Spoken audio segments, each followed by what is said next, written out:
ये कहानी हरिधाम नाम के एक छोटे से गांव की है, जहां रामलाल नाम का एक गरीब किसान रहता था। रामलाल का इस दुनिया में उसकी बेटी मीरा के अलावा कोई नहीं था। अभी कुछ ही समय पहले उसके पत्नी का देहांत हुआ था। पत्नी के देहांत के बाद रामलाल को अपनी बेटी की परवरिश और घर चलाने की जिम्मेदारी अकेले ही निभानी थी। रामलाल के पास एक छोटा सा खेत था, जिसमें वह मेहनत करके किसी तरह से अपने और अपने बेटी के लिए जरूरी साजो सामान का इंतजाम करता था। ये उस समय की बात है जब गांव में भयंकर सूखा पड़ा था। गांव में सभी की फसल पूरी तरह से बर्बाद हो चुकी थी। फसल बर्बाद होने के कारण रामलाल के पास अब कमाई का कोई जरिया नहीं था। उसके पास जो बचे कुचे पैसे थे वो भी खत्म हो चुके थे। रामलाल के पैसों के परेशानी के कारण उसने कुछ समय से मीरा के स्कूल की फीस भी नहीं भरी होती है। इसी चिंता से रामलाल घर के बिस्तर पर परेशान होकर बैठा होता है। तभी उसे परेशान देख उसकी बेटी मीरा उसके पास आती है। क्या हुआ पिताजी? आज आप बहुत परेशान दिखाई दे रहे हो। कोई परेशानी है क्या? नहीं बेटी, कोई परेशानी नहीं है, बस ऐसे ही। नहीं पिताजी, कोई परेशानी तो है, मुझे बताइए क्या हुआ है। कुछ नहीं बेटी, बस तुम तो जानती हो कि इस साल सूखा पड़ने के कारण हमारी सारी फसल खराब हो चुकी है और मेरे पास थोड़े बहुत जो पैसे थे वो भी खत्म होने को है। इसीलिए अगली फसल तक घर किस तरह चलाऊं, ये चिंता मुझे खाए जा रही है। पिताजी आप चिंता क्यों कर रहे हो? आपकी मदद के लिए मैं भी कोई काम कर लेती हूँ। नहीं बेटी, उसकी कोई जरूरत नहीं है। तुम बस अपनी पढ़ाई पर ध्यान दो, मैं कुछ करता हूं। पिताजी इस मौके पर बोलना सही नहीं है, परंतु स्कूल के हेडमास्टर फीस के लिए बोल रहे थे। हाँ बेटा, तुम उसकी चिंता मत करो। मैं किसी भी तरह कल परसों तक तुम्हारे स्कूल की फीस भर दूंगा।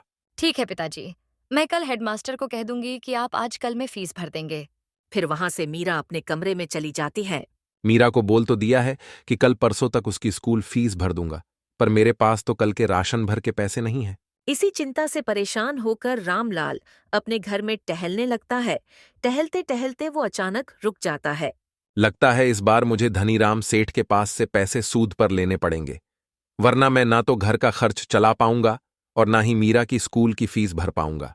हाँ, मेरे पास अब बस यही एक जरिया बचा है। कल सुबह ही जाकर सेठ से मिलता हूं। धनीराम सेठ एक नंबर का लालची और ठग प्रवृत्ति का व्यक्ति है, जो गांव के लोगों की मजबूरी का फायदा उठाकर उन्हें सूद पर पैसे देता है। और जब गांव वाले उसके किसी कारण पैसे नहीं चुका पाते, तो वो उनकी खेती की जमीन और घर उनसे छीन लेता था। अगली सुबह रामलाल धनीराम के घर पहुंच जाता है। नमस्ते सेठ जी। हाँ बोलो रामलाल, क्या हुआ? आज अचानक मेरे घर कैसे आना हुआ? सेठ जी, आप तो जानते हो कि गांव में इस बार सूखा पड़ा है, जिस कारण मेरी पूरी फसल खराब हो चुकी है और खेती के अलावा मेरे पास कमाई का कोई दूसरा जरिया नहीं है। और अब ऐसी हालत हो गई है कि मेरे पास घर खर्च चलाने भर के पैसे नहीं हैं। इसीलिए आपके पास आया हूं, ताकि आप मुझे कुछ पैसे दे देते तो अच्छा होता। मैं धीरे धीरे आपके सारे पैसे चुका दूंगा। देखो भाई रामलाल, मैं तुमको पैसे तो दे दूंगा, पर तुम तो जानते ही रहोगे मेरे बारे में। मैं उसूलों का पक्का हूं। अगर तुमने मेरे पैसे मुझे नहीं लौटाए तो मैं तुम्हारा घर और खेती की जमीन दोनों अपने नाम कर लूंगा। धनीराम सेठ की ये बात सुनकर रामलाल सोचने लगता है। सेठ से पैसे ले तो लूंगा, पर अगर वो नहीं चुका पाया तो ये सेठ मेरी खेती की जमीन और घर दोनों मुझसे छीन लेगा। पर अगर इनसे पैसे नहीं लूंगा तो मीरा की स्कूल की फीस कैसे भरूंगा? क्या हुआ रामलाल, तुमने क्या सोचा? तुम्हें पैसे चाहिए या नहीं? चाहिए सेठ जी, मुझे अभी इन पैसों की बहुत जरूरत है। सेठ उसे पैसे दे देता है। धन्यवाद सेठ जी, मेरे पास पैसे जैसे जैसे आते जाएंगे मैं आपके वैसे वैसे सारे पैसे चुका दूंगा। वो सब तो ठीक है, पर मेरी बातें याद रखना कि अगर तुम पैसे नहीं चुका पाओगे तो मैं तुम्हारा घर और जमीन दोनों तुमसे अपने नाम करवा लूंगा। ठीक है सेठ जी। रामलाल फिर वहां से अपने घर के लिए निकल जाता है। घर पहुंचकर सबसे पहले वो अपने बेटी मीरा को बुलाता है। मीरा बेटी, यहां आना तो जरा। पिता की आवाज सुनकर मीरा वहां आती है। हाँ बोलिए पिताजी, आपने मुझे बुलाया क्या? हाँ बेटी, वो तुम कल स्कूल की फीस का बोल रही थी ना, वो मैं लेकर आया हूं। पिताजी पर कल आप बोल रहे थे कि आपके सारे पैसे खत्म हो चुके हैं, फिर आप ये कहाँ से लाए? बेटी, ये पैसे मैंने धनीराम सेठ के पास से सूद पर लिए हैं। पिताजी, पर वो सेठ तो पैसे देने के नाम पर लोगों की जमीन अपने नाम करवा लेते हैं। हाँ बेटी, पर अभी के लिए हमें उनके अलावा दूसरा कोई और पैसे नहीं दे सकता था, और फिर तुम्हारे स्कूल की फीस भरनी भी जरूरी थी, इसीलिए मैं उनके पास से पैसे ले आया। पर पिताजी हमारे पास एक छोटी सी जमीन है और एक ये घर है। कहीं सेठ ने हमसे ये भी छीन ली तो हम क्या करेंगे? बेटी तुम उसकी चिंता मत करो। मैंने सेठ से तुम्हारे स्कूल के फीस से थोड़े ज्यादा पैसे लिए हैं। उन पैसों से मैं सब्जी मंडी से सब्जियां लाकर बेचना शुरू कर दूंगा और जैसे जैसे पैसे जमा हो जाएंगे वैसे वैसे सेठ के सारे पैसे वापस कर दूंगा। ठीक है पिताजी, जैसा आपको सही लगे। अगले दिन से रामलाल सब्जी मंडी से सब्जी लाकर गांव के बाजार में बेचना शुरू कर देता है। ताजी ताजी सब्जियां ले लो। रामलाल के यहाँ कुछ ही देर में ग्राहक आने लगते हैं। धीरे धीरे उसके ठेले की सब्जियां खाली होने लगती हैं। रामलाल जब सब्जियां बेच रहा होता है उसी वक्त वहां श्याम बाजार में घूम रहा होता है। श्याम भी रामलाल की तरह गांव में किसानी के अलावा कुछ नहीं करता था, पर श्याम के पास रामलाल से कई ज्यादा जमीन थी, जिस कारण यदि कोई साल उसकी फसल बर्बाद हो भी जाती तो उसे कोई फर्क नहीं पड़ता था और उसे गांव के और किसानों की जमीन खरीदने की आदत थी। श्याम जब रामलाल को सब्जी बेचता देखता है तो वो सोचता है, लगता है इस बार के सूखे ने रामलाल की हिम्मत तोड़ दी है, इसीलिए तो वो खेती छोड़ सब्जी बेच रहा है। यही सही मौका है, एक बार इसकी जमीन खरीदने की बात करके देखता हूँ, शायद वो मुझे बेच दे। फिर क्या था, श्याम तुरंत रामलाल के सब्जी के ठेले के पास पहुंच जाता है। अरे रामलाल भाई, तुम और सब्जी बेच रहे हो, क्यों खेती बाड़ी छोड़ दी क्या? क्या श्याम भाई, तुम भी मजाक कर रहे हो? तुम तो जानते हो इस साल के सूखे के कारण मेरी पूरी फसल खराब हो गई है और अब अगले फसल के मौसम तक किसी न किसी तरह तो घर का खर्च चलाना पड़ेगा, तो लगा लिया सब्जी का ठेला। पर तुम तो कल तक रो रहे थे कि पैसे नहीं है, पैसे नहीं, और अब सब्जी का ठेला लगा लिया, तो ये सबके लिए कहाँ से पैसे आ गए तुम्हारे पास? नहीं भाई, सच में मेरे पास तो घर के राशन तक के लिए पैसे नहीं थे और ऊपर से मीरा के स्कूल की फीस भी भरनी थी, तो धनीराम सेठ के पास से पैसे सूद पर ले लिया और मीरा की स्कूल की फीस भी भर दी और कुछ पैसों से सब्जी का ठेला लगा दिया। रामलाल की ये बात सुनकर श्याम खुश हो जाता है, क्योंकि उसे रामलाल की जमीन खरीदनी थी, पर रामलाल उसे वो बेचने तैयार नहीं था। उसने सोचा, चलो, ये तो बहुत अच्छा हुआ कि इस रामलाल ने धनीराम से पैसे सूद पर लिए हैं। अब ये उसके पैसे चुका नहीं पाएगा और फिर धनीराम इसकी जमीन इससे छीन लेगा, फिर वो जमीन मैं उससे खरीद लूंगा। रामलाल की ये बात सुनकर श्याम खुश तो था, पर वो रामलाल के सामने दुख जताने की कोशिश करता है। क्या कहा रामलाल भाई, तुमने धनीराम के पास से पैसे सूद पर लिए हैं? पर तुम तो जानते हो ना वो कितने ठग प्रवृत्ति का व्यक्ति हैं। वो तुम्हारी जमीन तुमसे छीन लेगा। हाँ भाई, मैं जानता हूं, पर वो तो तब होगा ना जब मैं उनके पैसे नहीं दूंगा। मुझे पता है कि अब अगली फसल तक तो मैं कुछ भी नहीं कर पाऊंगा, इसीलिए मैंने सोचा कि तब तक सब्जी का ठेला लगा लेता हूं। इससे जो मुनाफा होगा उसमें से कुछ पैसे घर खर्च में काम आएंगे और कुछ मैं बचा बचा कर सेठ को वापस कर दूंगा। रामलाल की ये बातें सुनकर श्याम मन ही मन सोचता है, ये तो सही कह रहा है, इसकी सब्जी की दुकान तो अच्छी चल रही है और अगर आगे भी ऐसा चलता रहा तो ये बहुत जल्द ही धनीराम के पैसे लौटा देगा, और अगर इसने धनीराम के पैसे लौटा दिए तो फिर मैं इसकी वो जमीन कैसे खरीदूंगा? श्याम थोड़ा परेशान तो हो जाता है, पर वो रामलाल के सामने कुछ जाहिर नहीं करता है। हाँ भाई, फिर तो सही है, मैं भी देखता हूँ, अगली फसल तक कुछ ना कुछ कर लेता हूँ। श्याम रामलाल के सामने मीठी मीठी बातें करने के बाद वहां से निकल जाता है। थोड़ी दूर पहुंचकर श्याम रामलाल की जमीन हड़पने की नई तरकीब लगाता है। मेरे पास इतना अच्छा मौका था रामलाल की जमीन अपने नाम करने की, पर जिस तरह उसकी दुकान चल रही है फिर तो मैं वो जमीन नहीं ले पाऊंगा। एक काम करता हूँ, धनीराम सेठ से मिलकर रामलाल की जमीन अपने नाम करने की बात करके आता हूँ। फिर क्या था, श्याम वहां से धनीराम से मिलने उसके घर की तरफ निकल जाता है। श्याम धनीराम के घर पहुंचते ही उससे सीधे रामलाल के बारे में बात करता है। नमस्ते सेठ जी, क्या हाल है?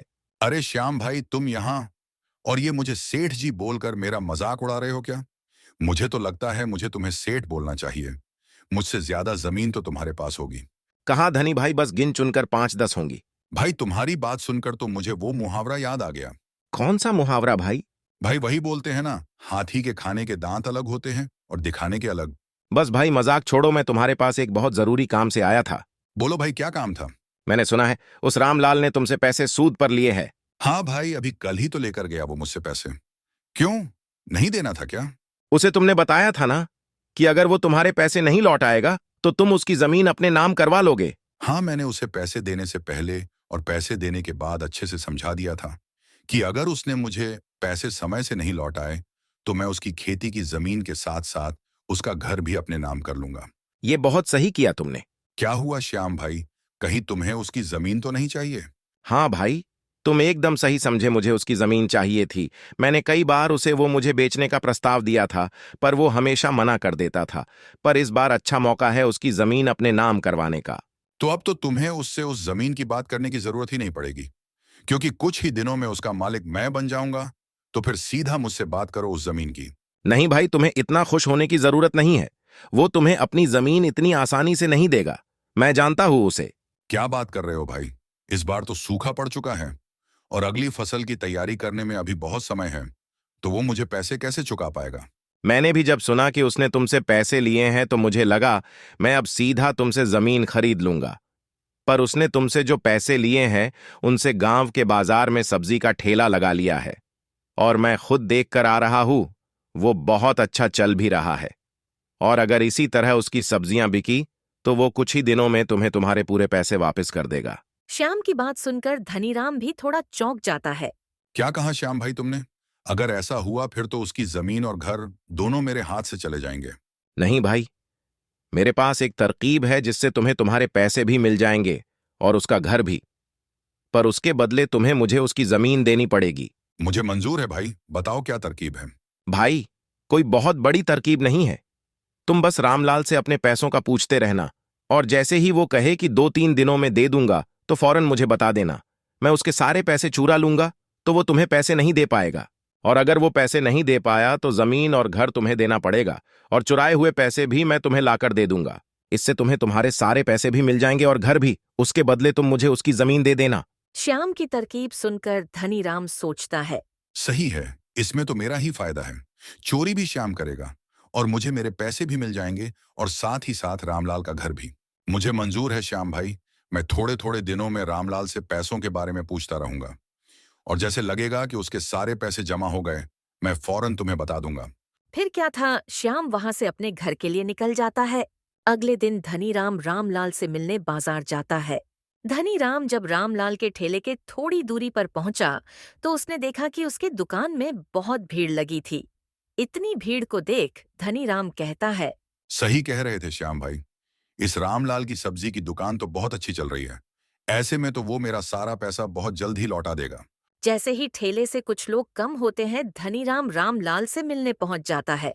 और रामलाल भाई, तुम्हारी सब्जी की दुकान तो बहुत मस्त चल रही है। बस सेठ जी, जो भी कुछ है आपके वजह से है। नहीं राम भाई, तुम मुझे क्यों धन्यवाद कर रहे हो? तुम्हें पैसों की जरूरत थी, मैंने दिए बस। और तुम्हारे पास जैसे होंगे तुम तो मुझे वो लौटा ही दोगे ना? हाँ सेठ जी, मेरे पास जैसे जैसे पैसे आते रहेंगे मैं वैसे वैसे आपके सारे पैसे लौटाता जाऊंगा। नहीं रामलाल भाई, तुम्हें ऐसा करने की कोई जरूरत नहीं है। तुम थोड़े थोड़े पैसे मत देना, तुम्हारे पास जैसे ही पूरे पैसे हो जाए तो एक साथ में दे देना। ठीक है सेठ जी, ये भी सही रहेगा।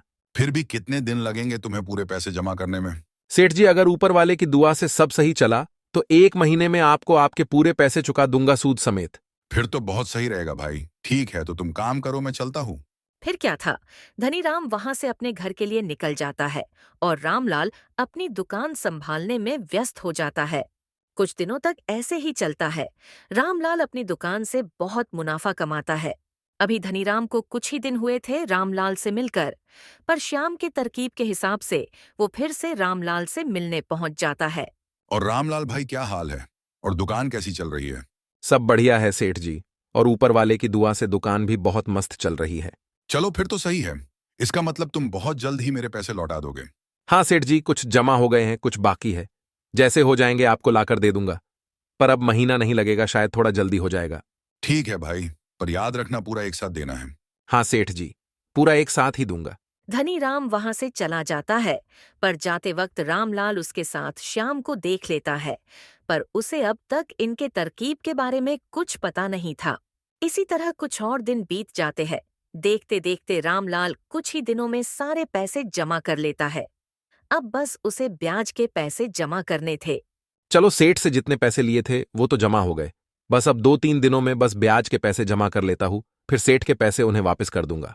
अगले दिन जब रामलाल अपने ठेले पर सब्जियां बेच रहा होता है, उसी वक्त वहां सेठ धनीराम पहुंच जाता है। अरे आइए सेठ जी, बोलिए कैसे आना हुआ। कुछ नहीं रामलाल भाई, बस बाजार के कुछ लोगों से पैसे लेने थे तो वही लेने आया हूँ। और तुम्हारा ठेला भी पास में था तो सोचा तुमसे भी मिलता चलूं। और बताओ भाई, क्या हुआ, मेरे पैसे जमा हो गए या अभी समय लगेगा? धनीराम सेठ से फिर से अपने पैसों के बारे में पूछता देख रामलाल सोचता है। ये सेठ जी हर 3-4 दिन में बार बार एक ही सवाल पूछने क्यों आ जाते हैं? नहीं सेठ जी, आपके पूरे पैसे तो जमा हो गए हैं, बस ब्याज के पैसे बाकी है, वो भी 2-3 दिनों में हो जाएंगे। और पैसे जमा होते ही मैं खुद आकर आपके सारे पैसे वापस कर दूंगा। रामलाल की ये बात सुनकर धनीराम सोचने लगता है। चलो ये सही समय है, श्याम भाई को बोल देता हूँ ताकि वो इसके यहाँ चोरी कर ले। ठीक है रामलाल भाई, तो फिर मैं चलता हूँ। तुम्हारे पास पैसे जमा होते ही घर आकर दे जाना। धनीराम जब रामलाल की दुकान से जाता है तो इस बार वो धनीराम को फिर से श्याम के साथ देख लेता है और दोनों को फिर एक बार साथ देखकर उसे कुछ गड़बड़ लगता है। ये हर बार जब भी सेठ जी मेरे यहाँ से जाते हैं तो हर बार उनको ये श्याम भाई कहाँ से मिल जाते हैं।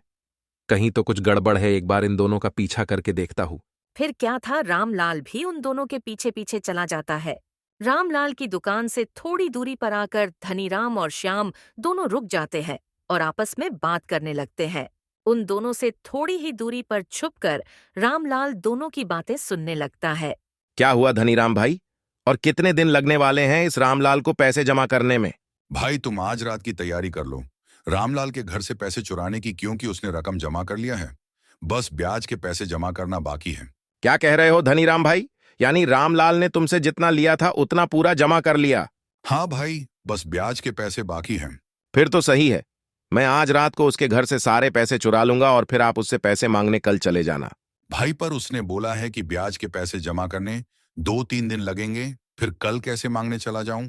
तुम कल जाकर उससे पैसे मांगना और बोलना मुझे थोड़ा जरूरी है, मुझे चाहिए तो चाहिए, और मना करने लगे तब 1 दिन का समय दे देना और कहना अगर कल तक पैसे नहीं मिले तो घर और जमीन मेरे नाम कर दे। 1 दिन में तो वो इतने पैसे जमा नहीं कर पाएगा और इस तरह वो खुद ब खुद परेशान होकर जमीन और घर आपके नाम करने राजी हो जाएगा।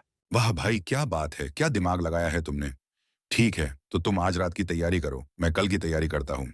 वहीं दूर खड़े रामलाल ने दोनों की सारी बातें सुन ली थीं।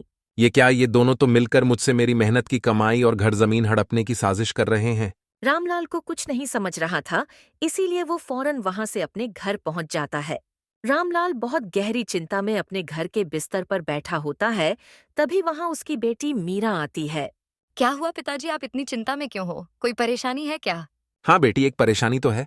रामलाल अपनी बेटी मीरा को पूरी बात बता देता है जो उसने धनीराम सेठ और श्याम को एक दूसरे से कहते हुए सुना था।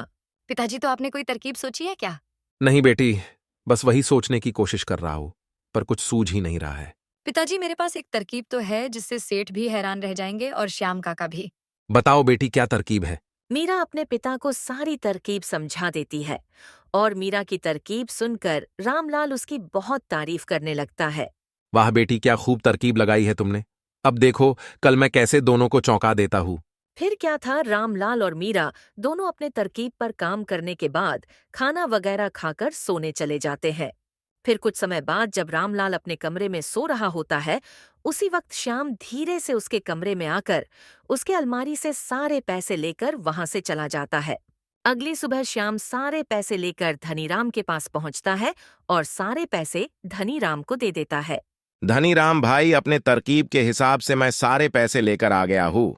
अब तुम सीधा उस रामलाल के पास पहुंच जाओ और अपने पैसे मांगो, और अगर रोने धोने लगे तो 1 दिन का समय दे देना, और याद रहे उसको ये भी बोल देना कि अगर तुम कल तक पैसे नहीं दोगे तो मैं तुम्हारी जमीन और घर अपने नाम कर लूंगा। हाँ भाई, तुम उसकी चिंता छोड़ दो, मैं अभी जाकर उस रामलाल को थोड़ा डरा कर आता हूँ और उसको ये बात भी बोल दूंगा। फिर क्या था, धनीराम उसके घर से रामलाल के घर के लिए निकल जाता है। यहाँ धनीराम रामलाल के घर के लिए निकलता है और वहाँ रामलाल के घर पर रामलाल और मीरा सेठ का इंतजार कर रहे होते हैं। क्या हुआ पिताजी, अब तक सेठ जी आए नहीं? हाँ बेटी, मैं भी तो उन्हीं का इंतजार कर रहा हूँ। मुझे डर लग रहा है कहीं कुछ गड़बड़ ना हो गई हो। पिताजी, आप चिंता क्यों कर रहे हो? अगर कोई गड़बड़ हुई होगी तो भी हम उससे निपट लेंगे। हाँ बेटी, बात तो तुम्हारी सही है। अभी रामलाल और मीरा आपस में बात कर ही रहे होते हैं, तभी वहाँ धनीराम आ जाता है और धनीराम को देखकर मीरा अपने कमरे में चली जाती है। अरे सेठ जी, आप यहाँ अचानक, क्या हुआ, कोई काम था क्या? नहीं रामलाल भाई, मैं तो मेरे पैसे वापस लेने आया हूँ। मुझे थोड़ा जरूरी काम आ गया था तो सोचा तुमसे लेता जाऊं। सेठ जी, पर मैंने कहा था ना कि 1-2 दिन और लग जाएगा मुझे पूरे पैसे देने में। हाँ मुझे पता है, पर मुझे सारे पैसे आज चाहिए। मैंने बताया ना, मुझे थोड़ा जरूरी काम है। सेठ जी, आप जरा यही रुकिए। मैं एक बार देखता हूं मेरे पास कितने पैसे हुए हैं। अगर पूरे हो गए होंगे तो मैं लेकर आता हूं। रामलाल वहां से अपने कमरे में चला जाता है और धनीराम वहीं रुककर उसका इंतजार करने लगता है।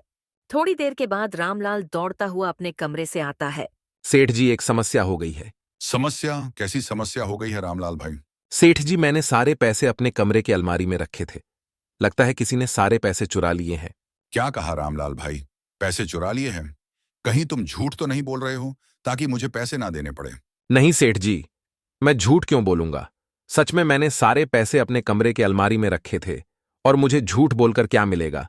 आज नहीं तो कल मुझे आपको आपके पैसे तो लौटाने ही पड़ेंगे ना। धनीराम अंदर ही अंदर बहुत खुश हो रहा होता है। चलो सही है, सब श्याम भाई के तरकीब के अनुसार हो रहा है। अब इसको थोड़ा और डराकर कल तक की मोहलत देकर यहां से निकलता हूं। देखो रामलाल भाई, मुझे ये सब कुछ नहीं सुनना है। मुझे मेरे पैसे चाहिए, और अगर तुम अभी नहीं दे सकते तो मैं कल सुबह आ जाता हूं। पर कल मैं कोई बहाना नहीं सुनूंगा। और अगर तुम कल मुझे मेरे पैसे नहीं दोगे तो तुम्हें कल तुम्हारा ये घर और तुम्हारी खेती मेरे नाम करना होगा। धनीराम की ये बात सुनते ही दूसरे कमरे से मीरा निकलकर आती है। क्या हुआ पिताजी? कहीं आप सेठ जी के पैसे तो नहीं ढूंढ रहे थे अपने कमरे में? हाँ बेटी, मैं वहीं ढूंढ रहा था अपने कमरे में, पर लगता है रात को किसी ने अलमारी से सारे पैसे चुरा लिए हैं। पिताजी, शायद आपकी याददाश्त कमजोर हो चुकी है, क्योंकि आपने तो सारे पैसे मुझे दिए थे रखने के लिए। ये लीजिए, पैसे और दे दीजिए सेठ जी को। अरे हाँ बेटी, मैं तो भूल ही गया था। अच्छा हुआ तुम आज घर पर ही हो, वरना मैं तो सेठ जी को पैसे दे ही नहीं पाता। ये लीजिए सेठ जी, आपके सारे पैसे ब्याज के साथ है, एक बार गिन लीजिएगा। रामलाल धनीराम को उसके पैसे दे देता है। रामलाल के पैसे देते ही धनीराम सोचने लगता है। ये कैसे हो गया? रामलाल के सारे पैसे तो श्याम भाई ने चुरा कर मुझे लाकर दे दिए थे, तो ये रामलाल कहाँ से पैसे लेकर आ गया? क्या हुआ सेठ जी, क्या सोच रहे हो? यही ना कि मैं ये पैसे कहाँ से लेकर आ गया। रामलाल की ये बात सोचकर धनीराम चौंक जाता है। सेठ जी, चौंकिए मत, मैं सब जानता हूँ। आप और श्याम भाई ने मेरी जमीन हड़पने के लिए क्या क्या तरकीब लगाई है, पर आप लोगों की नसीब फूटी समझिए या मेरी अच्छी किस्मत। जो भी हो, मैंने कल आप दोनों की बात सुन ली थी, और मेरी बेटी की तरकीब की वजह से रातों रात आप दोनों को चौंकाने का सारा इंतजाम कर लिया था। सेठ जी, श्याम भाई ने जो रुपए आपको लाकर दिए हैं वो सारे नकली हैं। फिर क्या था, धनीराम रामलाल से माफी मांगने लगता है। दोस्तों, इस तरह अपनी पूरी मेहनत से रामलाल ने धनीराम से लिए सारे पैसे जमा कर लेता है, और वहीं उसकी बेटी मीरा की सूझबूझ से वह डूबने से बच भी जाता है। दोस्तों, इस तरह की और शानदार कहानियां देखने के लिए हमारे इस चैनल को जल्द से जल्द सब्सक्राइब कर ले।